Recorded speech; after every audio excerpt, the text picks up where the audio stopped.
The fragile alliance between Whitmore and Malik worked, for a while. Malik showed up on time, stuck to Whitmore's safety rules, and never pushed Ava past her limits. Ava's progress returned, slow but steady, like a river carving its path back through stone. Then, one rainy Thursday, shadows from Malik's past stepped right through the hospital doors. Whitmore was in the lobby, fielding a call from the surgical board, when he saw the two security guards approach the front desk. Between them stood a man in a wrinkled leather jacket, his eyes sharp and restless. "I'm looking for Malik," the man told the receptionist. Whitmore ended his call immediately. "Why?" Before we dive into this life-changing story, hit that like button if you're ready to have your perspective completely wowed, and drop a comment below. Tell me what city you're watching from. You might be surprised to see who else from your area is tuning in right now. The man's gaze shifted to him. "And you are?" "I'm Dr. Whitmore. Malik is..." He hesitated. "Busy." The man smiled without warmth. "Tell him Nico's here. He'll know." When Whitmore relayed the message to Malik in the therapy room, the boy's jaw tightened. "What does he want?" Whitmore asked. "Nothing you need to be part of." "That's not an answer." Malik's voice was flat. "He used to run the shelter I stayed in. Let's just say, he didn't like that I left." Against his better judgment, Whitmore followed Malik to the lobby. Nico leaned against the wall like he owned it. "You've been hard to find," Nico said. "Not hard enough," Malik replied. Nico's eyes slid to Whitmore. "Your doctor friend here know you still owe me?" Malik's shoulders stiffened. "That's not his business." Whitmore stepped forward. "If you have a problem, take it somewhere else." Nico laughed. "Relax, Doc. Just checking in on an old friend." Later, Whitmore cornered Malik outside. "What is he talking about?" Whitmore demanded. Malik didn't meet his eyes. "When I left the shelter, I took something with me. Not money, not gear, a promise. Nico runs his place like a business, and I walked out on his terms. He doesn't forget things like that." Whitmore exhaled slowly. "Is Ava in danger?" "No," Malik said firmly. "I wouldn't be here if she was." But that night, Whitmore noticed Malik leaving the hospital later than usual. Hood up, hands clenched, glancing over his shoulder. The breakthrough. The storm broke late Friday afternoon, a gray wall of rain hammering against the therapy room windows. Inside, Ava and Malik were mid-session. A slow, measured beat on the floor, her feet responding with small but deliberate motions. Whitmore had started spending more time in these sessions, not to monitor Malik so much as to witness the way Ava's eyes brightened in his presence. That day, though, Whitmore couldn't shake the feeling that the rain outside wasn't the only storm coming. He was right. Halfway through the session, the door slammed open. Nico stepped inside, dripping rainwater, his smile too wide. "Well, well," Nico said. "You didn't tell me you were doing charity work, Malik." Whitmore rose instantly. "This is a medical facility. You need to leave." Nico ignored him, his eyes fixed on Malik. "You owe me a talk." Malik stood between Ava and Nico. "Now's not the time." "Oh, it's exactly the time," Nico said, stepping closer. "You think you can run around playing miracle worker and just forget the people who kept you alive." Ava's eyes darted from Malik to Whitmore. "Dad," Whitmore moved to the phone. "Security's on the way." Nico chuckled. "Go ahead, won't change what's true." Malik's voice was quiet, but sharp. "What's true is I left because you were using people like me to make yourself look good, and you didn't care who got hurt." Nico's smile faltered. "Careful." "No," Malik said, louder now. "I learned something on the streets. You can't wait for someone to save you. You've got to start moving on your own. That's what I'm teaching her." Security arrived, flanking Nico. He didn't fight them, but as he was led away, he pointed at Malik. "This isn't over." When the door shut, the room felt heavier and quieter. Whitmore turned to Malik. "You could have told me." "And you would have let me near her?" Malik asked. Whitmore hesitated. Probably not. Then I made the right call. They looked at each other for a long moment, an unspoken truce settling between them. Ava broke the silence. Can we keep going? Whitmore started to say no, but stopped. Yes, go on. Malik crouched beside her chair. All right, close your eyes, feel the beat. Just you, no rain, no noise, no one else. Tap, tap, pause, tap. Ava's right foot pressed into the mat. Then slowly her left followed. She opened her eyes and met Malik's gaze. Again, she whispered. Tap, tap, pause, tap. This time both legs moved in unison. Small, uneven, but unmistakably steps. Marin gasped. Whitmore felt his throat tighten. Ava grinned through tears. I did it. You did, Malik said, smiling for the first time all day. And you'll keep doing it. That night, Whitmore found Malik in the lobby. You're not just teaching her to walk, Whitmore said quietly. You're teaching her to fight. Malik shrugged. Walking is fighting. Whitmore held out his hand. Malik took it without hesitation. A week later, during a therapy review, Ava stood, unsteady, gripping the parallel bars, and took 3 slow, deliberate steps. Every person in the room clapped, but her eyes went straight to Malik. He only nodded. Told you your legs were listening. Outside, the rain had stopped, the weight of standing. The hospital room felt different after Ava's first unassisted steps. The parallel bars that had once been silent obstacles now seemed like allies, waiting for her hands. Still, Whitmore knew that what came next would be harder. Standing was one thing, walking without a net was another. Malik returned each day, but something about him had shifted. He was still patient, still steady with Ava, but there were moments when his gaze drifted to the window as if scanning the street. Whitmore noticed. He just didn't ask. Yet. One afternoon, Ava looked up at Malik mid-exercise. What's wrong? He blinked. Nothing. You always look at the door before we start now, like you're waiting for someone. Malik hesitated, then smiled faintly. Maybe I'm just making sure the room's safe for a champion. Ava narrowed her eyes. Liar. That night, Whitmore found Malik outside by the ambulance bay, leaning against the wall, hoodie pulled tight against the cold. You think Nico's coming back? Whitmore asked. Malik didn't answer right away. People like him don't like loose ends. You're a kid, Whitmore said. This isn't your fight. Malik's voice was quiet, but steady. It became my fight the moment I told him no. Meanwhile, Ava's progress was undeniable. She could now cross the length of the therapy room, holding only Malik's hand for balance. But every step seemed to draw her further into Malik's world, a world where the fight wasn't just about muscles and nerve signals, but about deciding who gets to control your life. The warning didn't come as shouting or confrontation. It came quietly, like a whisper you didn't want to hear. It was a Tuesday morning, gray light sliding through the hospital's high windows. Malik arrived before Whitmore, hands stuffed deep in his hoodie pocket. He stopped in the lobby when he saw the front desk clerk glance nervously at him. There's something for you, she said, sliding a plain envelope across the counter. Guy dropped it off, said you'd know what it meant. Malik's stomach knotted before he even opened it. Inside was a single Polaroid. Ava, leaving the therapy room yesterday, Malik walking beside her. On the back, in jagged handwriting, don't forget who's watching. Whitmore found him still staring at it when he arrived.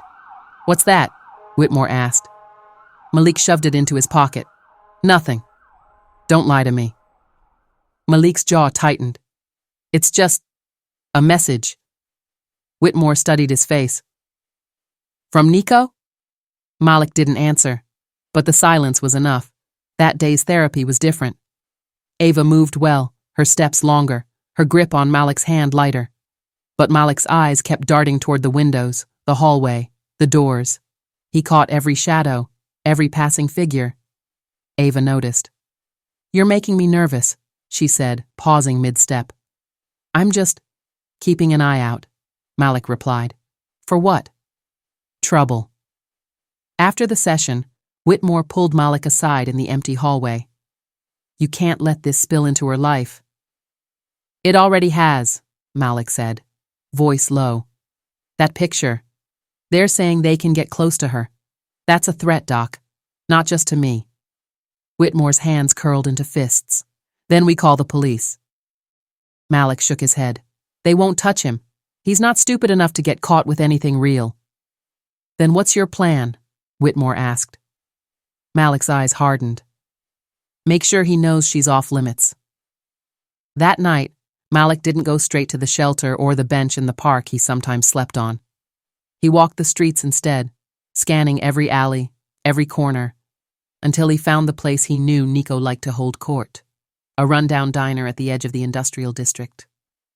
Inside, Nico was at his usual booth, surrounded by two men Malik didn't recognize.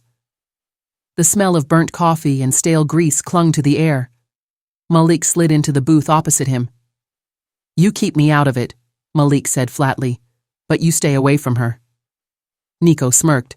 I just wanted to see who's been keeping my boy so busy. She's not part of your games, Malik snapped. Everyone's part of the game, kid, Nico said, leaning back. The only question is whether they know it. Inside the walls. For 2 days, nothing happened. The silence almost made Malik believe Nico had heard him, that the message had landed. Almost. On Thursday afternoon, Ava's session started like any other. The warm-up was smooth, her balance sharper than ever. Malik found himself relaxing until the therapy room door opened and a stranger stepped inside. He wasn't dressed like a patient or staff.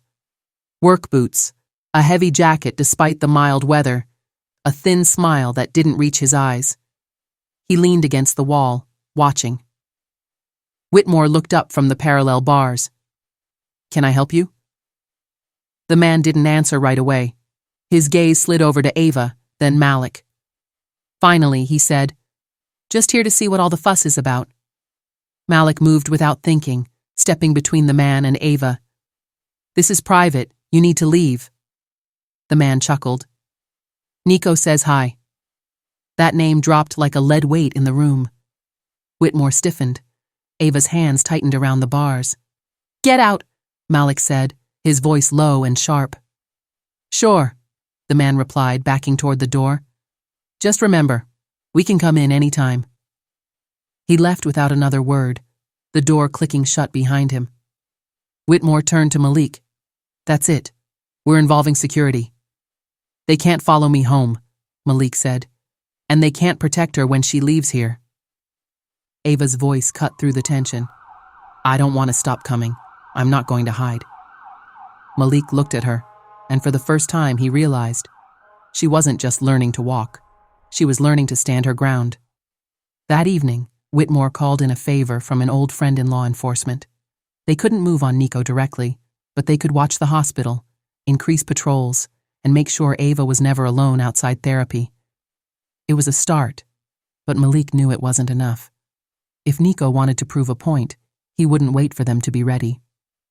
Whitmore had argued against the outing. It was a standard step in rehab, taking the patient out into the real world, testing their mobility on uneven terrain. But the idea of leaving the controlled safety of the hospital while Nico's people were circling felt like inviting disaster. Ava had insisted.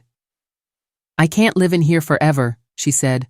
If I'm going to walk, I have to walk out there. Malik didn't like it either, but he saw the determination in her eyes, and he knew better than anyone what it meant to be trapped by fear. They chose the small park across from the hospital, a short walk, mostly grass paths, quiet on weekdays. Whitmore trailed behind, pretending to check his phone, but scanning every face they passed. At first, it was perfect. Ava used her cane but kept her balance, each step more confident than the last. Malik stayed close but let her lead. Feels different, Ava said, smiling. Like I'm not just surviving anymore. That's the point, Malik said. You're not just... He stopped mid-sentence. A man was leaning against the fence by the path ahead. Not Nico, Not the guy from the therapy room, but Malik recognized him from the diner, one of Nico's shadows. Malik's body tensed. "We're turning around." Ava frowned. "Why?" "Don't argue, just..." Too late. The man stepped forward. "Nice day for a walk," he said, voice casual but eyes cold. Whitmore caught up, his voice firm. "We're going back to the hospital." The man smiled. "Relax, Doc. Just saying hi." Ava's grip on her cane tightened. Malik moved between her and the man. "You want me?" Malik said. "Not her." The man shrugged. "Orders aren't about what I want." Whitmore's voice was sharp now. "You have 5 seconds to leave before I call this in." Something flickered in the man's eyes. Not fear, but calculation. He stepped back, hands up, and wandered off down the path. The rest of the walk was silent. Ava's steps were steady, but Malik could see her jaw working, teeth clenched. When they reached the hospital doors, she finally spoke. "I'm not going to stop," she said, "no matter what they do." Malik swallowed hard. "Then I guess I'm not stopping either." The message. It happened on a Friday, during the hospital's busiest hour. The lobby was full, nurses trading shifts, visitors carrying flowers, volunteers handing out maps to confused relatives. Ava and Malik were just leaving the therapy wing when the sound cut through the noise, the sharp metallic crack of glass shattering. Every head turned toward the front doors. One of the lobby's tall glass panels had been smashed inward. Through the opening stepped a man in a leather jacket, tattoos crawling up his neck. He didn't say a word at first, just walked to the center of the lobby, a folded hospital visitor badge dangling from his fingers. Security was already moving, but the man raised his voice over the crowd. "This is for Malik." He held up the badge, then tore it slowly in half. From inside his jacket, he pulled out a single Polaroid. Ava again, this time at the park 2 days ago. He dropped it on the floor, stomped on it. Then he smiled and walked right back out through the broken glass, disappearing before security reached the doors. Ava's breathing was ragged. Malik's hands were fists at his sides. Whitmore appeared seconds later, eyes blazing. "That's it. We're done playing defense." In Whitmore's office, the decision came fast. "We're getting law enforcement fully involved," he said. "And Malik, you're not walking her home anymore. You're staying here or somewhere safe until this is handled." "No," Malik said instantly. "This isn't a negotiation." Malik's voice cracked like a whip. "If I'm not there, who's watching her when they decide to stop playing games?" Ava spoke up quietly but firmly. "I don't want him gone. He's part of why I can walk at all." Whitmore's eyes shifted between them. "Then we all stay together, everywhere." It wasn't the safest plan, but it was the only one they could all live with. That night, Malik sat awake in the empty therapy room, the parallel bars gleaming under the low light. He could hear Whitmore's words echoing in his head. "We're done playing defense." For the first time, Malik wondered if that meant taking the fight to Nico before Nico took everything from them. By Saturday morning, Malik had made up his mind. Nico wasn't going to stop. And waiting for the police to build a case was just an excuse to let him keep striking first. Whitmore was busy with rounds. Ava was supposed to be in group therapy.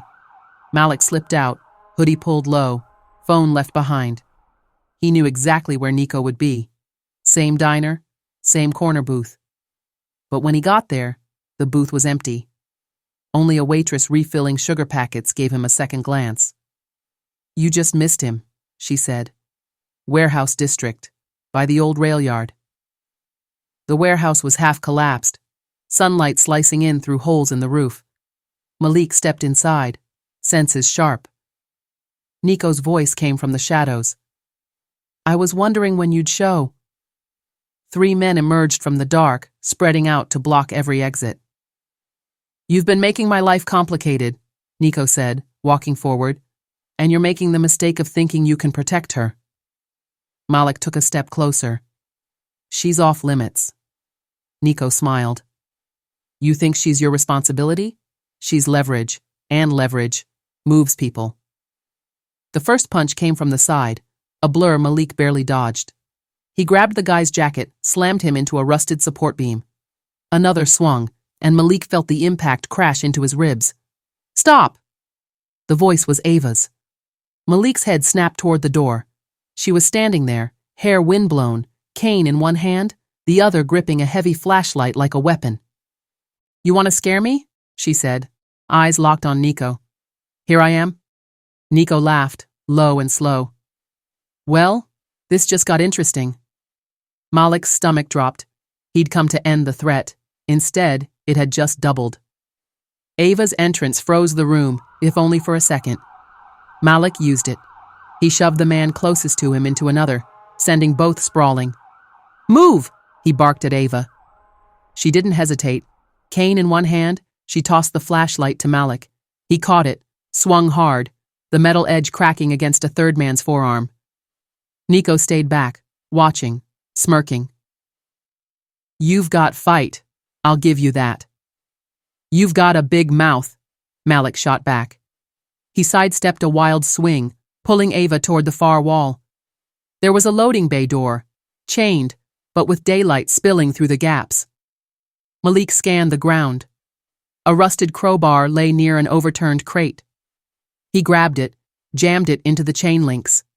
Behind them, Nico's voice sharpened. "Don't let them leave." Two men lunged. Ava jabbed her cane low, hooking one man's ankle. He stumbled, cursing, just long enough for Malik to rip the chain free. The bay door screeched upward, dust and sunlight flooding in. "Go!" Malik shouted. Ava slipped through first, then Malik. They hit the cracked pavement running, Malik's arm bracing Ava's shoulder as she pushed herself harder than she ever had in therapy. Shouts echoed behind them, footsteps pounding, but then a sound cut through it all. Sirens. Whitmore's car skidded to a stop at the corner, passenger door flying open. "Get in!" he yelled. Malik shoved Ava inside, diving in after her. The car peeled away just as Nico appeared in the warehouse doorway, hands in his pockets, watching them go. In the rear view, Whitmore's jaw was set like stone. "You two are going to tell me everything. And when we're done, Nico's going to wish he'd never heard your names." The car sped through the city, weaving between traffic, sirens fading into the distance. Malik kept glancing over his shoulder, expecting Nico's men to appear around every corner. Ava sat forward, knuckles white on the seat, breathing sharp but steady. Whitmore didn't speak until they were off the main roads, heading toward an industrial stretch by the river. He pulled into an empty lot, killed the engine, and let the silence settle. "You both need to understand something," Whitmore said, his voice low but trembling with restrained anger. "Nico isn't just some street criminal who picked you at random. He's a parasite I've been trying to cut out of my life for years." Malik frowned. "What are you talking about?" Whitmore's gaze shifted to the windshield, as if seeing something years away. "He was my brother's best friend when we were teenagers. My brother, Aaron, he got into some things. Bad things. Nico fed him pills, gave him easy money, made him feel untouchable." Ava was quiet, eyes locked on Whitmore. "One night," Whitmore continued, "there was a fight in a back alley over a debt. Nico walked away without a scratch. My brother didn't walk away at all." His voice cracked. The cops couldn't pin it on him. No witnesses who'd talk, no evidence that stuck. But I knew. I know.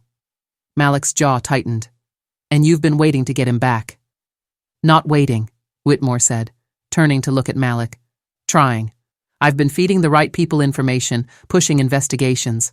But Nico's slippery. He uses people as shields. Now he's using you." Ava's voice was quiet but fierce. "Then we end it. Together." Whitmore shook his head. "You don't know what you're asking. He's not afraid of pain. He's afraid of losing control.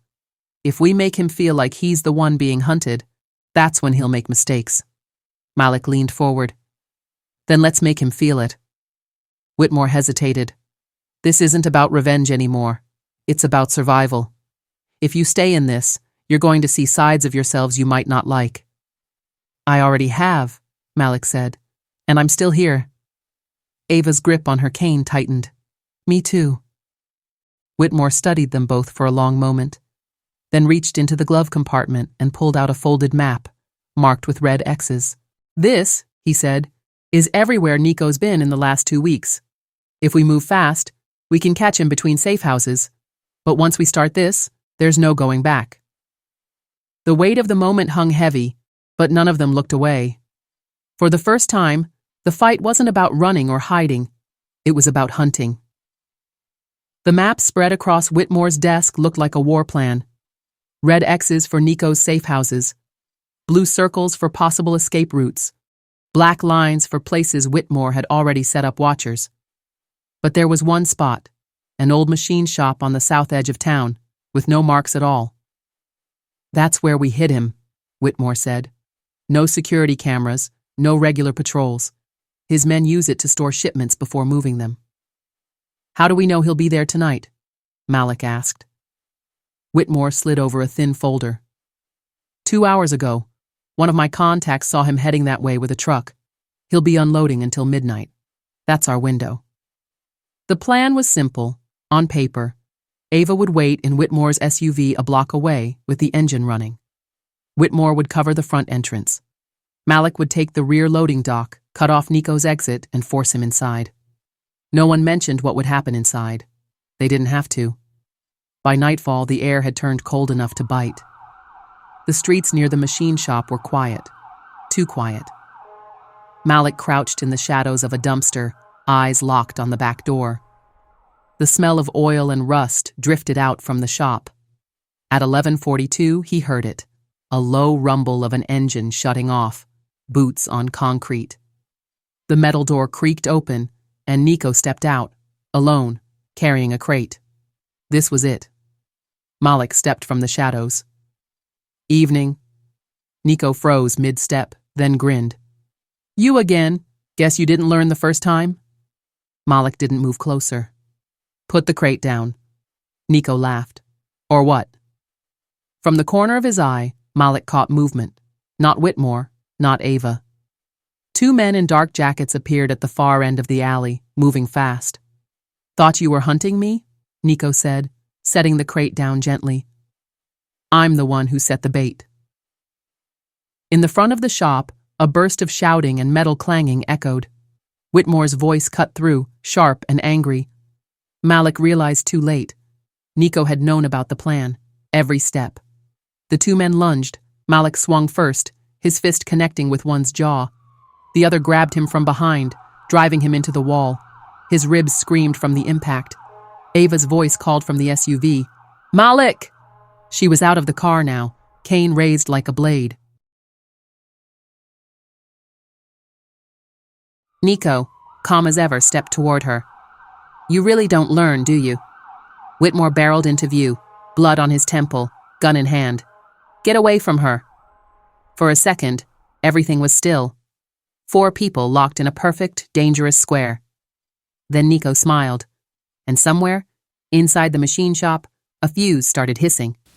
The hiss of the fuse cut through the alley like a snake's warning. Whitmore's eyes went wide. Inside. Now. Malik didn't think. He shoved Ava behind him, lunged toward the shop's rear door. But Nico caught his arm. "Your choice, hero," Nico said, voice smooth as glass. "You can try to catch me, or save them." Malik didn't answer. His fist did. The punch cracked across Nico's jaw, snapping his grin in half. Nico staggered, cursing, but Malik was already moving. Inside, the machine shop smelled of dust and gasoline. Shadows leapt under the flicker of bare bulbs. On the far side of the room, tucked behind a stack of crates, a small metal drum glowed faintly, sparks dancing from the fuse running into it. Whitmore stormed in after him, grabbing Malik's shoulder. "We don't have time." "Cover me!" Malik dropped low, sliding across the greasy floor. He yanked the fuse free just as it hit the drum's lip, but the spark still caught something in the pile of crates. Flames burst upward. From the front, Ava's voice echoed, strained. "Malik!" He turned. Nico had her by the arm, pulling her toward the street. Whitmore moved to intercept, but Nico shoved Ava hard and bolted down the alley. Malik sprinted after him. The chase ripped through back streets lit only by buzzing street lamps. Nico was fast, but Malik was faster. adrenaline pushing him beyond exhaustion. At a chain-link fence, Nico leapt. Malik caught his ankle mid-air, slamming him down hard. Nico snarled, pulling a knife. "You should have stayed in your lane." Malik didn't back away. I made a new one. The fight was brutal. Fists, knees, elbows. Nico was strong, but rage made Malik sharper. He caught Nico's wrist, twisted until the knife clattered away, then drove him into the asphalt. Sirens wailed again, closer this time. Whitmore appeared at the corner, Ava leaning against him but standing on her own. Malik looked down at Nico, pinned and gasping. "This is for Aaron," he said quietly. But instead of throwing the final punch, he stepped back, letting Whitmore's cuffs click shut. Nico's eyes blazed with something between hatred and disbelief. By the time the cops took Nico away, the fire in the machine shop had been contained. Ava refused the stretcher, walking the short distance to the car without leaning on anyone. Whitmore stood by the open door, looking at Malik. "You had the shot to finish him. Why didn't you?" Malik exhaled. "Because then I'd be him."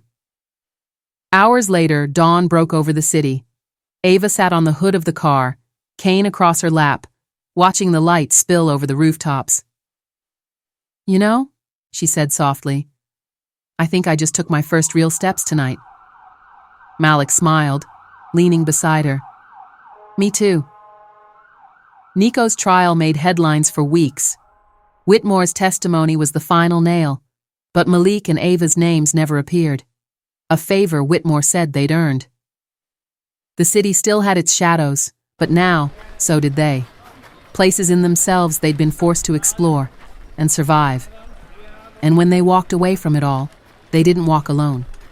If this story changed how you see the world, hit that like button and share it with someone who needs to hear it. Leave a comment below and tell me about a time someone saw your worth when others didn't, or about a time you chose to see someone else's value when the world told you to look away. Subscribe for more stories that will challenge your assumptions, touch your heart, and remind you that the most powerful force in the universe isn't money or fame or success. It's love. It's courage. It's the decision to treat every person you meet as if they might be the hero of their own incredible story.